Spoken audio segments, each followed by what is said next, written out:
On November 1st, 2003, 14-year-old Charlene Downs disappeared from Blackpool town center without a trace. In the months before her disappearance, Charlene had begun to rebel. Her mother noticed that she would often come home with cash and cigarettes and refused to tell her parents where she had gotten them. They thought that she was just acting as all teenagers did, but the truth was far worse. Charlene was last seen in the bustling town center, an area known for its numerous takeaway shops and fast food restaurants.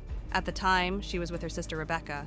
Her mother, Charlene Downs, had spoken to Charlene earlier that evening as she handed out flyers for a local restaurant, unaware that it would be their final conversation. Charlene went to the Carousel Bar at the North Pier, having been sighted around 9 p.m. After meeting up with another friend, Charlene was sighted walking to an alley on Abingdon Street at around 10 to 11 p.m. She would never make it back home that night. Karen waited 2 days before she reported her daughter missing, thinking that perhaps she was simply misbehaving as most teenagers did. But soon, the realization that Charlene may have fallen victim to a heinous crime began to sink in. Lancashire Constabulary, the police force tasked with investigating Charlene's disappearance, despite initially believing that Charlene was simply a runaway, soon came to a grim conclusion. The young girl had likely been murdered within hours of her last sighting. In 2006, a man by the name of David Cassidy came forward with new information. He claimed 2 men were responsible for Charlene's disappearance. In May 2007, these 2 men were brought to trial in connection with Charlene's disappearance, despite claiming that they had no idea who Charlene was. Iyad al-Batki, a 29-year-old Jordanian man and owner of the Funny Boys fast food outlet, stood accused of murdering the young girl, while his business partner, Mohammed Raveshi, was charged with helping to dispose of her body. There were claims that Raveshi often had young girls hanging around outside of his establishment. The prosecution painted a chilling picture of the events leading up to Charlene's disappearance, alleging that al-Batiki had engaged in activity with the teenager before callously taking her life. The trial took a shocking turn when the court heard allegations that the accused men had discussed disposing of Charlene's body by incorporating it into the kebabs sold at their fast food establishment.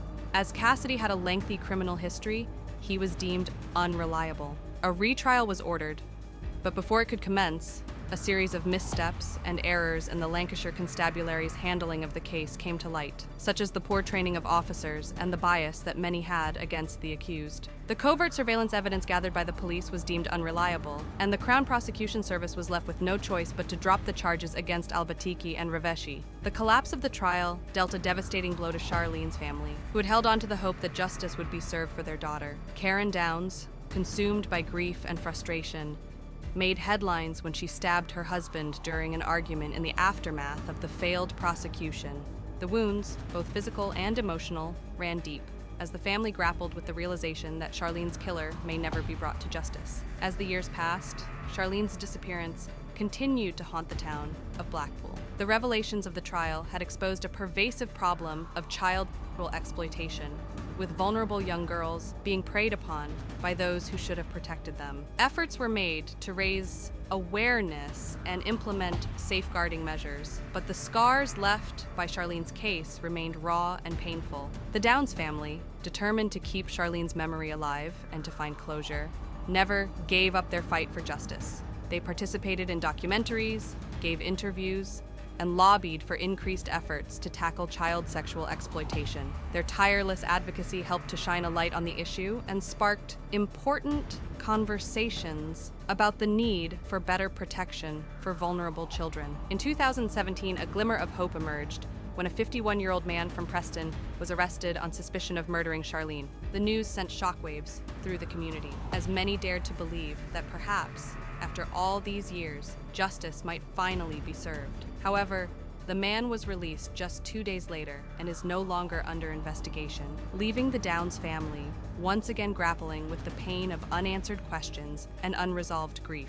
Today, Charlene Downs remains one of the most high-profile missing person cases in the United Kingdom. Her disappearance and the subsequent revelations of child exploitation in Blackpool serve as a stark reminder of the importance of vigilance, awareness, and the need for robust safeguarding measures to protect society's most vulnerable members. Theories still circulate around Robert and Karen Downs, and the roles that their acquaintances and friends had played in the lives of their daughters, and whether or not a visitor to the home had orchestrated the disappearance of Charlene Downs. Rumors claimed that Robert would often invite strange men home from pubs to continue drinking at his residence. Some reports also claimed that the Downs family did not properly cooperate with the police at the beginning of the investigation. Other theories are that during a fit of rage, Robert accidentally killed Charlene. But even after investigation, nothing incriminating was found against the Downs, and the rumors remain unfounded. As the search for answers continues, the community of Blackpool remains united in its commitment to ensuring that no other child suffers the same fate as Charlene. Hopefully, within this lifetime, justice for Charlene will be served.